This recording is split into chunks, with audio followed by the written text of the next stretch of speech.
One piece chapter 1183 आ चुका है जिसका टाइटल है गुड मॉर्निंग मरमेड। अब तुम लोग सोचोगे मैं आखिर भाई गाना गा के तुम लोग को टाइटल क्यों सुना रहा हूँ, क्योंकि असल में एक गाना है जो कि ब्रूक भाई अपने जवानी के दिनों में गा रहा है, जहाँ पे वो मरमेड के लिए दीवाना सा हो रखा था। जिसके साथ साथ हम ब्रूक के कुछ ऐसे कारनामे देखने वाले हैं जिसने तो यार सांजी को भी यहाँ पे फेल करके रख दिया, लेकिन इसके साथ साथ कुछ ऐसी चीजें भी है जिसने तो मुझे भाई काफी सरप्राइज करके रख दिया था। एंड वेल इसके साथ साथ यहाँ पे हम ये भी देखेंगे कि ईमू एक नए पर्सन के बारे में यहाँ पे चीजों को रिवील करता है, जहां पे हमको ये चीज की तरफ इशारा मिल रहा है कि ईमू शायद भाई जॉय बॉय के टाइम से नहीं बल्कि नीगा के टाइम से सही में प्रेजेंट था यार वर्ल्ड के अंदर। सो बिना टाइम को वेस्ट के चैप्टर को स्टार्ट करते हैं, जहां पे हम देखते हैं कि ईमू रागनेर से बेसिकली बात कर रहा होता है, जहां पे वो रागनेर से कहता कि तू पक्का मेरे को मारने के लिए किसी ऐसे पर्सन का वेट कर रहा होगा जो कि मेरे से यहाँ पे रिवेंज ले सके, और फाइनली जाके तेरे को यहाँ पे लोकी मिल गया जिसकी वजह से तू यहाँ पे मेरे से मिलके रिवेंज ले सकता है। बट लोकी तो यहाँ पे ईमू से कहता है कि अबे यार तू बकर बकर बहुत करता है, लेकिन वो यहाँ पे ये तक कहता है कि तेरे जैसा होतिया लेकिन तेरे जैसा टफ बंदा मैंने आज तक कभी नहीं देखा था। जिस चीज को सुन के यहाँ पे ईमू पॉइंट आउट करता है कि कैसे लोकी, स्ट्रॉ हैट, लूफी, रागनेर और उसके जैसे ही काइंड के बंदे यानी कि जॉय बॉय और बाकी सब ईमू को सर्व करने के लिए आज तक कभी बने ही नहीं थे। एंड इसी चीज की वजह से ईमू यहाँ पे उन लोगों से कहता है कि तुम लोगों को यहाँ पे मू यानी कि ईमू इस वर्ल्ड के एग्जिस्टेंस से मिटा के रख देगा, जैसे उसने डोजान को पहले के टाइम पे मिटाया था। एंड अब यहाँ पे काफी लोग सोचेंगे कि डोजान कौन बंदा है जिसकी यहाँ पे बेसिकली ईमू बात कर रहा है। सो इस चीज को समझने के लिए अगर बस हम थोड़ी लाइंस पीछे जाएं, जहाँ पे ईमू बेसिकली रागनेर से कहता है कि कैसे वो उससे यहाँ पे बदला लेने की कोशिश कर रहा है, तो यहाँ पे जिस वजह से रागनेर ईमू से बदला लेना चाहता है वो बेसिकली यहाँ पे यही हो सकती है कि ईमू ने शायद जो रागनेर का पहले जो मास्टर था यानी कि गॉड ऑफ वॉर एल्बाफ के अंदर जो रहा करता था, जो कि पास्ट के टाइम पे नीका से फाइट किया करता था, उसको शायद ईमू ने जान से मार दिया हो। एंड शायद वही पर्सन डोजान हो जिसकी बात यहाँ पे ईमू कर रहा है, जिसका मतलब तो यह है कि ईमू भाई जॉय बॉय के टाइम से नहीं बल्कि नीका के टाइम से वर्ल्ड के अंदर एग्जिस्ट करता आ रहा है, जो कि एक काफी इंटरेस्टिंग बात तो है ही। लेकिन इसके साथ साथ हम लोगों को ये पता है कि पास्ट के टाइम पे जो डोजान पर्सन है बेसिकली जो गॉड ऑफ वॉर एल्बाफ के अंदर इसको कंसीडर किया जाता था, उसके पास एक निडहॉक की पावर थी। तो मैं ये सोचता हूँ कि क्या उस टाइम पे भी डेलफुट एग्जिस्ट करते थे या फिर सही में वो निडहॉक पर्सन था जिसकी पावर आज डेलफुट के अंदर यहाँ पे कैप्चर हो गई है, एंड इसी चीज को यहाँ पे लोकी करेंटली यूज कर पा रहा है। एंड अगर सही में ऐसा है तो आखिर इन पावर्स को भाई डेलफुट्स के अंदर कैसे कैप्चर किया रहा है, आखिर कैसे भाई रागनेर उस टाइम पे एग्जिस्ट करता था वो डेविल फ्रूट के अंदर एक कन्वर्ट हो गया जिसको यहाँ पे हैमर ने खा लिया एक। शायद ये चीज काफी कंफ्यूजिंग तो है ही, लेकिन होपफुली यार ओडा सेंसेई इसको क्लियर कर दे, क्योंकि काफी सारी वन पीस के अंदर मिस्ट्रीज ऐसी है जो कि अनक्लियर अभी रहती है और उनको क्लियर होना भाई काफी ज्यादा इंपॉर्टेंट है ना यार। बट वेल अभी यहाँ पे हम वापस से ईमू और लोकी की फाइट की तरफ ही चलते हैं, जहाँ पे ईमू एक और अटैक करने के लिए यहाँ पे इन लोगों के ऊपर रेडी था। यहाँ पे हम देखते हैं कि वो अपने पोलाम वेपन को लेता है, उसको और यहाँ पे एक्सपेंड कर देता है एंड सडनली यहाँ पे उसको स्पिन करने लग जाता है, जहाँ पे तभी हम देखते हैं कि लाइटनिंग की स्ट्राइक्स सीधा इसके वेपन के ऊपर पड़ती है जिसको यहाँ पे घुमा रहा होता है। एंड ईमू यहाँ पे इसको डॉज तो कर लेता है, लेकिन तभी यहाँ से सीन चलता है एल्बाफ के वेस्ट विलेज की तरफ, जहाँ पे हम देखते हैं ज़्यादा मॉन्स्टर यानी कि रेन गॉडेस को,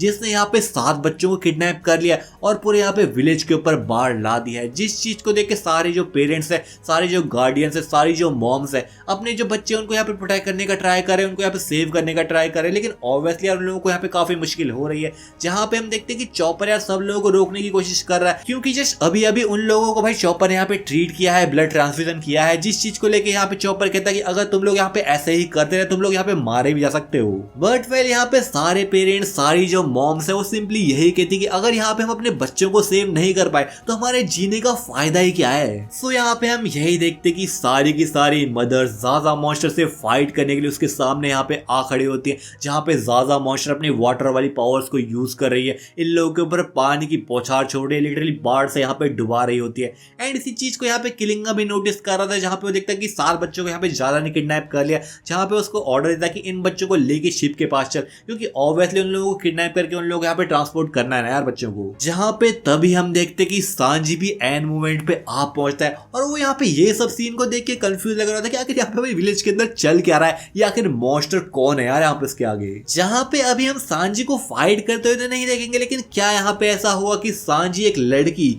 चाहे वो जाजा मॉन्स्टर क्यों ना हो, उससे फाइट करते हमें देखने को मिलेगा यहाँ पे। क्या यहाँ पे सांजी अपने मोराल्स को तोड़ के लड़की के ऊपर हाथ और पैर उठाने वाला है, या फिर सांजी फिर से यहाँ पे वही बात कहेगा कि यार मैं एक लड़की से फाइट नहीं कर सकता। ये चीज तो देखने वाली होगी, बट अभी हम जो देखने वाले हैं वो सीन वैसा है जहाँ पे हम देखेंगे कि वो जो आइस ब्लॉक था जिसके अंदर गुन को ट्रैप थी वो यहाँ पे अभी भी ब्रेक नहीं हुआ है। गुन को उसी के अंदर ट्रैप पड़ी है जहाँ पे हमने देखा था कि कैसे यार ईमू ने काफी तगड़ा ब्लास्ट यहाँ पे गुनको के ऊपर फेंका था, जिससे यहाँ पे सबको लगा था कि ये जो आइस ब्लॉक होगा अब तक टूट चुका होगा। लेकिन नहीं भाई, जैसा लोकी ने कहा था कि इस आइस ब्लॉक को रागनिर के अलावा कोई यहाँ पे आजाद नहीं कर सकता, बिल्कुल यहाँ पे ऐसा ही हो रहा है। रागनिर की पावर्स कुछ ज्यादा ही क्रेजी है यार। एंड वेल हम गुनको की बात कर रहे हैं तो यहाँ से सीन चलता है ब्रुक वाले ग्रुप की तरफ, जहाँ पे हम देखते हैं कि ब्रुक और उसब दोनों को यहाँ पे होश आ चुका है। जहाँ पे उसब बेसिकली ब्रुक से पूछ रहा होता है कि आखिर तू उस लड़की से फाइट करने के लिए गया क्यों। यहाँ पे उसब कहता है कि मुझे लग ही रहा था काफी टाइम पहले से कि कुछ ना कुछ यहाँ पे गड़बड़ तो जरूर है यार। जिस चीज को सुन के यहाँ पे नामी भी उससे पूछती कि क्या तू उस लड़की को जानता है, एंड यहाँ पे वो कहती कि क्या वो तेरे पास्ट टाइम की कोई एनिमी रही है। जिस चीज को सुन के ब्रुक कहता है कि नहीं, वो कोई एनिमी नहीं थी,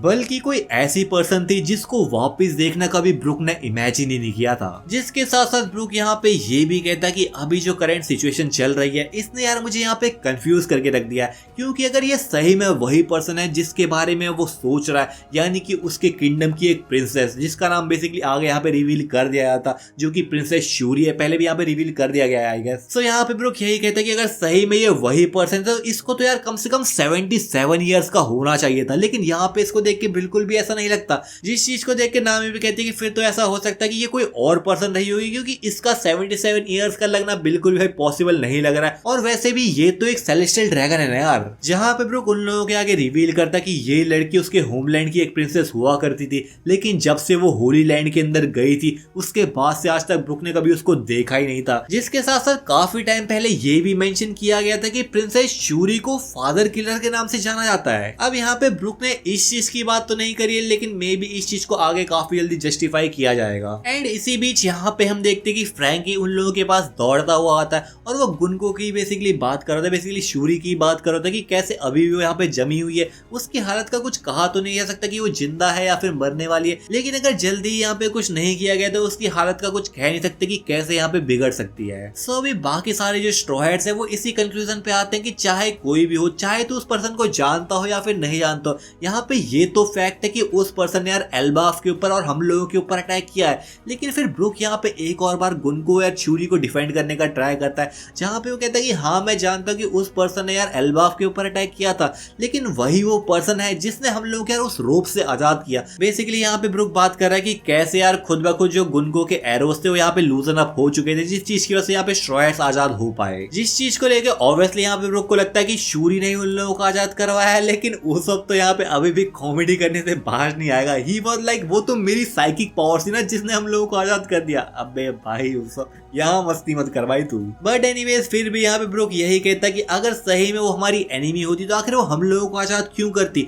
और इसके साथ साथ यहाँ पे वो बात करता है कि आखिर वो मेरे को कैसे जानती है, आखिर उसने ब्रुक गेट अवे यहाँ पे क्यों बोला मेरे को, आखिर वो कैसे जानती कि मेरा नाम ब्रुक है। इसके साथ साथ फिर यहाँ पे ब्रुक बात करता है कि कैसे इसके बाद वो डिमोनिक फॉर्म के अंदर कन्वर्ट हो गई थी, जहाँ पे ब्रुक कहता कि ऐसा लगता है कि मानो उस पर्सन के अंदर यानी कि शूरी के अंदर 3 पर्सनैलिटीज हो, 3 पर्सोनाज हो। जहाँ पे वो बात करते हैं कि कैसा इसका इनिशियल पर्सोना बिल्कुल अलग था, उसके बाद जिस पर्सोना ने उन लोगों को सेव किया वो अलग था, एंड फिर जो डिमोनिक पर्सोना है वो तो कम्प्लीटली डिफरेंट ही था। जहाँ पे हम ऑब्वियसली 2 पर्सोना को तो समझ सकते हैं, मतलब 2 पर्सनैलिटी को तो समझ सकते हैं। एक तो भाई ईमू उसको कंट्रोल कर रही थी, दूसरी इसकी जो रियल पर्सनैलिटी है यानी कि शूरी। आखिर तीसरी पर्सनैलिटी क्या है जिसके बारे में यहाँ पे ब्रुक बात करने की कोशिश कर रहा है, या फिर यहाँ पे ऐसा है कि बेसिकली यहाँ पे वो मेमोरीज उसकी जा चुकी है। इस चीज की वजह से यहाँ पे ब्रुक को ऐसा लग रहा है कि वो यहाँ पे 3 पर्सनैलिटी की बात कर रहा हो, 3 पर्सनैलिटी को देख रहा हो यार उसके अंदर। एंड वेल ब्रुक की यहाँ पे ये सारी बातों को सुन के नामी के मन में तो यही ख्याल आता है कि शायद से भाई गुनको शूरी उस पर्सन को कंट्रोल किया जा रहा हो। एंड इस चीज को लेके ब्रुक भी यहाँ पे कहता है कि क्या पता यहाँ पे ऐसा हो सकता है। पहले उसको यहाँ पे इस चीज के ऊपर डाउट था,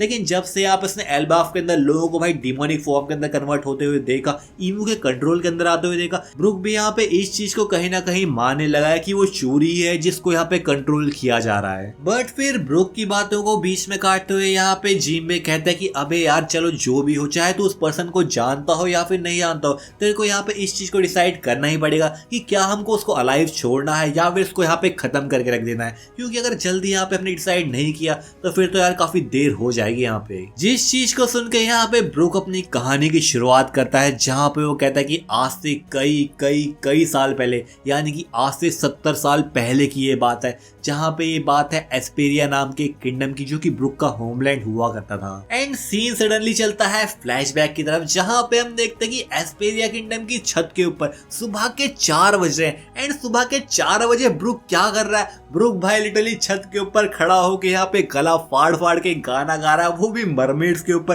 कि कैसे उसको मरमेड्स को देखना है। मरमेड्स उसको काफी ज्यादा पसंद है, वो मरमेड से यहाँ पे मिलना चाहता है, वो कितनी मिस्टीरियस होती है वगैरह वगैरह यार। एंड इस चीज को सुन के कि सुबह 4 बजे भाई कोई बंदा तुम्हारी छत के ऊपर यहाँ पे गला फाड़ फाड़ के चिल्ला रहा होगा, गा रहा होगा, तुम लोगों का भाई क्या रिएक्शन होगा? वही रिएक्शन यहाँ पे लोगों का भी हमें देखने को मिलता है, जहाँ पे लोग चिल्ला रहे थे कि अबे ब्रुक भाई क्या कर रहा है सुबह के 4 बजे यार, यहाँ पे अभी तो अपना बेसुरा गाना मत गा यार तो कम से कम। कुछ लोग यहाँ पे ये भी बात कर रहे थे कि अभी यार मैं हैंगओवर के अंदर हूँ, तो सुबह सुबह यहाँ पे शुरू हो गया। कई यहाँ पे हम बच्चों को भी देखते हैं जो कि ब्रुक को गुड मॉर्निंग कह रहे होते हैं, जहाँ पे सुबह सूरज की पहली किरण जैसे ही निकलती है, ब्रुक तो यहाँ पे छत के ऊपर जंप करता है, लिटरली यहाँ पे नीका वाला पोज दे रहा होता है यार Brook. And he was like भाई मैं तो यार सेक्सी एक मरमेड से मिलना चाहता हूँ। सुबह सुबह भाई किंगडम ऑफ एस्पेरिया के अंदर ये सारा ड्रामा चल रहा होता है। कुछ लोग यहाँ पे इस सारे ड्रामे को देख के कहते हैं कि अबे भाई मेरी गन लाइस को मैं आज शूट करके ही रहूंगा। एंड इसी टाइम पे फिर सीन चलता है किंगडम ऑफ एस्पेरिया के मिलिट्री क्वार्टर्स की तरफ, जहाँ पे हम देखते हैं कि काफी सारे जो नाइट्स है ब्रुक को बेसिकली कैप्टन कह रहे होते हैं, और वो लोग यहाँ पे ब्रुक से रिक्वेस्ट कर रहे होते हैं कि ब्रुक उनको अपनी टेक्निक सिखाए जिसका नाम है स्विफ्ट स्लैश।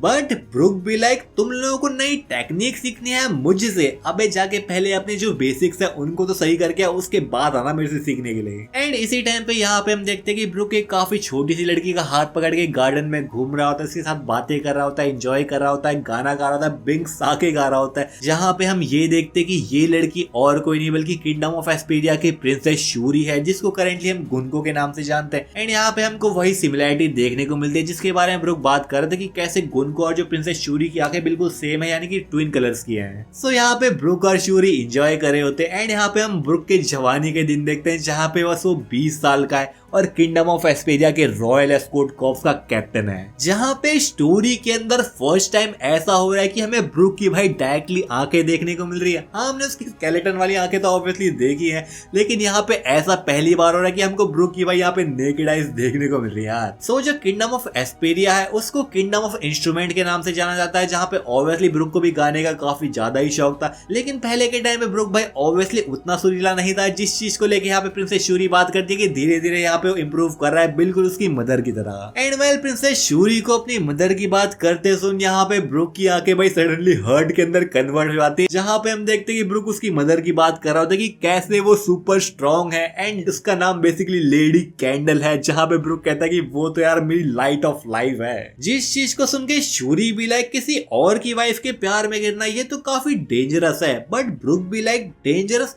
अगर इसमें डेंजरस क्या है, प्यार तो एक फ्री चीज है ना यार। बट इसी मोमेंट में यहाँ पे हम देखते हैं कि किंगडम ऑफ एस्पेरिया का किंग रूवेन गार्डन में घास काट रहा होता है और इन सारी बातों को सुन लेता है। एंड ही इज लाइक क्या डेथ पेनल्टी तेरे लिए डेंजरस साउंड कर रही है ब्रुक। एंड इस चीज को सुन के ब्रुक भी like death penalty, yikes boss तुम क्या बात कर रहे हो, आई मीन योर मैजेस्टी आप क्या बात कर रहे हो यार। जहाँ पे किंग और ब्रुक के बीच में मजाक मस्ती चल रही होती कि कैसे भाई एक दूसरे को मारना चाहते हैं ये और खुद मरने का वेट करे फलाना डिमका। एंड इस चीज के बीच में यहाँ पे हम देखते हैं कि शूरी कहती कि अरे ब्रुक यार तू मेरी मम्मी को भूल जा, इसके बदले भाई मैं तेरे से जब बड़ी हो जाऊंगी शादी करूंगी। एंड इस चीज को सुन के जो यहाँ पे किंग है वो तो भाई अपने आंसू बहाने लग जाता है, लिटरली रोने लग जाती कि ऐसे जो क्यूट क्यूट बातें हैं वो तो भाई बेटी अपने फादर से करती है ना यार। बट ब्रुक भी लाइक अबे नहीं नहीं मैं तेरे जैसे बिस्तर गिली करने वाली से शादी थोड़ी करूंगा, उसको अपनी वाइफ थोड़ी बनाऊंगा। एंड इस चीज को सुन के जो किंग रूवन है वो तो लिटरली ब्रुक को लात मारता है। एंड ही लाइक तेरी हिम्मत कैसे हुई मेरे सामने मेरी बेटी को तो रिजेक्ट कर रहा है यहाँ पे।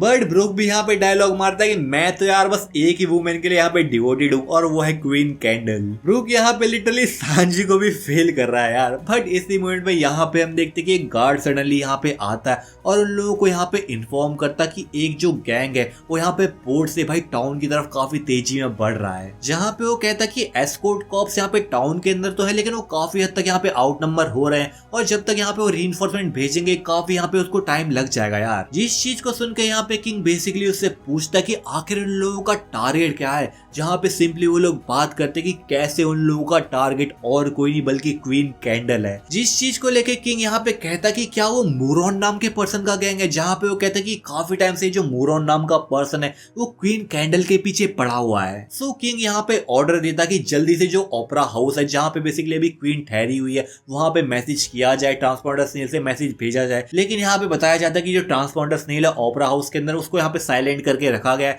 जिसकी वजह से यहाँ पे उन लोगों को मैसेज भेजना भाई बिल्कुल भी पॉसिबल नहीं हो पा रहा है। जिस सिचुएशन को देख के जहाँ पे जो शूरी है वो अपने मदर के बारे में चिंता करती है, ब्रुक से कहती है कि प्लीज यार ब्रुक तू जा यहाँ पे मेरी मदर को सेव करके आ। बट इसी बीच ब्रुक तो यहाँ पे काफी इंटरेस्टिंग सी बात कहता है, जहाँ पे वो कहता मूरॉन का गैंग यहाँ पे कुछ ऑफ फील हो रहा है, क्योंकि अभी कुछ टाइम पहले ही मैं उनसे पोर्ट के अंदर मिला था। एंड इसी टाइम यहाँ पे सीन चलता है मूरॉन के गैंग की तरफ, जहाँ पे हम देखते हैं कि काफी बड़ी कैवलरी यहाँ पे लिटरली टाउन के अंदर से भाई यहाँ पे निकलती हुई जा रही है, लोगों के ऊपर अटैक कर रही है एंड सीधा वो जाती है ओपेरा स्ट्रीट यानी कि ओपेरा हाउस की तरफ, जहाँ पे अभी क्वीन कैंडल शो को एंजॉय कर रही है। एंड हम देखते हैं कि सभी लोगों ने यहाँ पे ओपेरा हाउस को घेर लिया है, जहाँ पे वो क्वीन कैंडल को बाहर आने के लिए कहते हैं, बेसिकली यहाँ पे धमकी देते कि यहाँ पे बॉस मूरॉन का ऑर्डर है कि अगर यहाँ पे वो हमारे साथ नहीं चाहिए तो क्लियरली यहाँ पे उसको शूट कर दिया जाए। जहाँ पे वो बेसिकली बात कर रहे थे कि आज वो दिन है जब यहाँ पे उसको पे करना पड़ेगा हमारे बॉस को यहाँ पे डिसीव करने के लिए। एंड इसी बीच यहाँ पे हम देखते हैं कि एक गार्ड जो है यहाँ पे क्वीन कैंडल को वार्न करता है कि बाहर बिल्कुल भी मत आना, लेकिन जो गैंग का एक पर्सन है वो उस पर्सन को यहाँ पे शूट कर देता है। एंड फिर वापस से यहाँ पे हम सीन ब्रुक का ही देखते हैं, जहाँ पे जो किंग है काफी यहाँ पे टेंस लग रहा होता है। ब्रुक से कहता है कि आखिर भाई क्वीन को यहाँ पे कुछ हो तो नहीं जाएगा,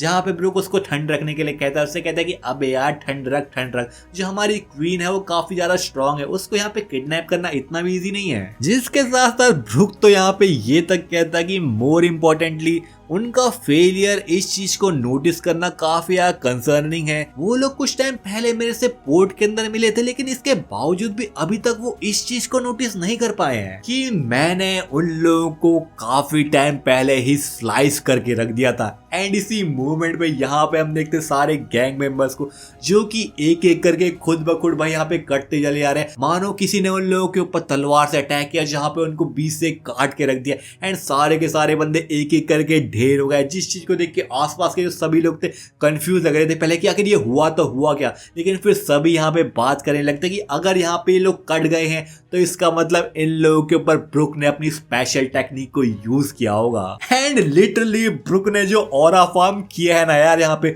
ब्रुक कहते कि मैं काफी टाइम पहले भाई उन बंदों से पॉट के अंदर मिला था और उसी टाइम ब्रुक ने इन बंदों को काट के रख दिया था, स्लाइस करके रख दिया था। एंड इसके कई टाइम बाद जाके इन बंदों को यहाँ पे महसूस हो रहा है कि ये बंदे भाई काफी पहले ही कट चुके थे। क्या ऑरा फॉर्म करा है भाई ब्रुक ने यहाँ पे। लिटरली इस सीन को देख के सब लोग यहाँ पे ब्रुक की वाहवाही कर रहे थे, लेकिन तभी यहाँ पे जो क्वीन है कैंडल वो यहाँ पे ओपेरा हाउस से बाहर आती है। एंड इस मोमेंट पे हमको यहाँ पे बताया जाता है कि किंगडम ऑफ एस्पेरिया के अंदर 2 स्टार्स यहाँ पे काफी हद तक यहाँ पे शाइन करते थे, काफी ज्यादा पॉपुलर थे, जिनमें से एक थी the former captain of the royal escort corps and Esperia kingdom की करंट क्वीन जिसका नाम है कैंडल। एंड दूसरा ऑब्वियसली वो म्यूजिशियन था जो कि उस टाइम पे उतना पॉपुलर तो नहीं था, लेकिन उसके टारगेट को पता भी नहीं लगता था कि उन लोगों को स्लाइस करके रख दिया गया था, जो कि था captain of the surprise attack unit Brook of the humming blade, जिसका टाइटल था स्विफ्ट स्लैश। एंड इसी मूवमेंट पे ये चैप्टर एंड होता है, जहां पे हमको बताया जाता है कि ये वो टाइम था जिस टाइम पे किंगडम ऑफ एस्पेरिया पीस के अंदर रहा करता था।